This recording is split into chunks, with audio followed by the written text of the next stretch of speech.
Hi, I'm Tim. Welcome to our channel and thanks for logging on. If you enjoy these videos, do me a favor and subscribe to our YouTube channel right here at Watchbox Reviews.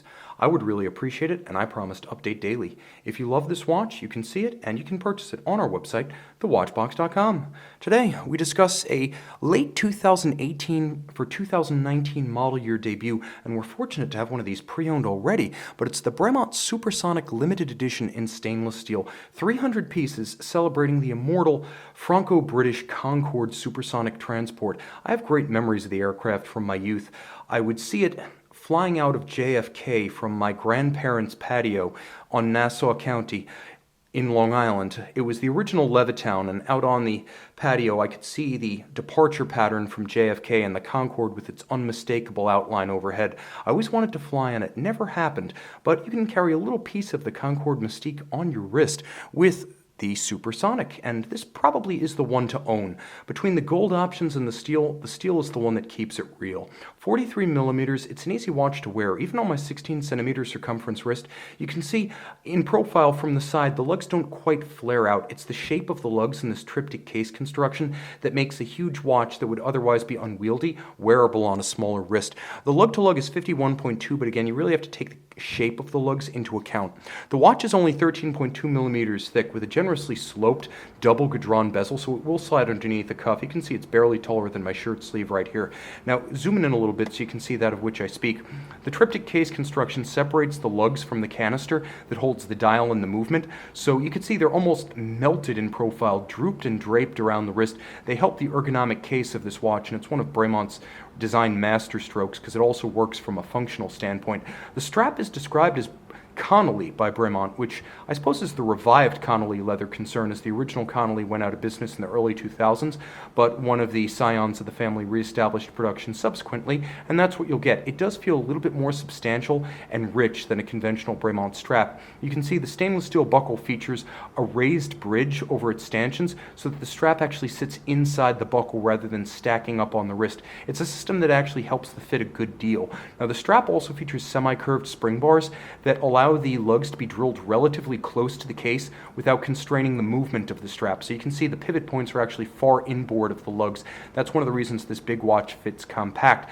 The mid case is DLC coated for scratch resistance as well as a tonal contrast, and you can see that the bezel is all of high polish and the dial is a silver white that is designed to evoke the heat-resistant or heat-reflecting paint specifically formulated for the Mach 2 supersonic transport. Now, the dial is a wonderful affair with surprising nuance. The first comes in the form of a ray-hot outboard that visually unifies the bezel with the dial base and adds a little bit of depth. You'll also note there are little Concordes all over this watch, front, back, and side. You can see the shape of the Concorde embossed in a repetitive motif into the sub-register.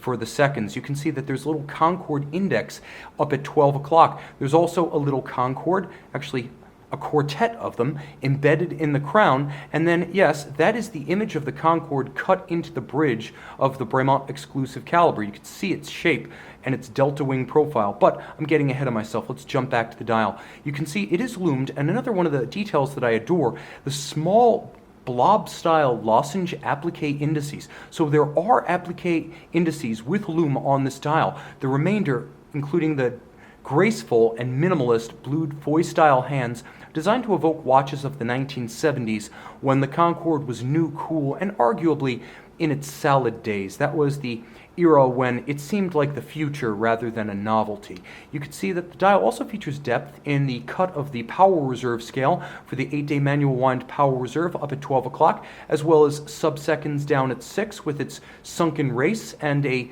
central date with a quick set function. The watch is constructed in the Greater London area, Henley-on-Thames, by Bremont. They make their own cases, and they also construct much of this movement, which is an exclusive piece developed in conjunction with Swiss partners. Now, there's a lot going on this caseback, so the first thing you can see is the edition number out of 300. You can also see that it's 100 meters water resistant. You could see that it is the Supersonic limited edition, and then there's a sort of chapter ring or movement spacer, or at least that's what it appears to be at first glance.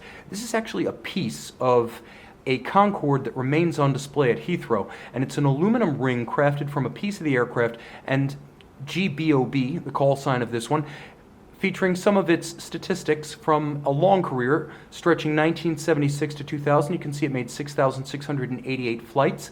It flew at Mach 2.05. This is a timepiece that gives you a little bit of history as well as a little bit of fatuous finery. You don't need bridges cut in the form of the Concorde, but I'm glad to see them there.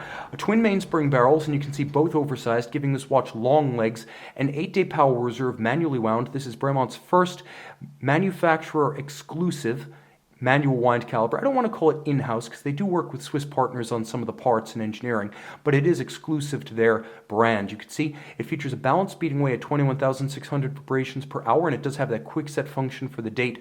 33 jewel movement, nicely executed with customized bridges and perfectly aligned Côte de Genève, or maybe we should call them Côte de Concorde. Has a nice ring to it, with a handsome graining on the wheels as well as the barrels and black polish about the screws. A good-looking watch and a rare one. It breaks distinctly from the other Bremont watches to have a character that is all about this edition and very little else in the collection. So this is a Bremont that has both the cardinal virtues of the brand as well as distinct style that stands apart. An individualist's Bremont. This is the Supersonic limited edition of 300.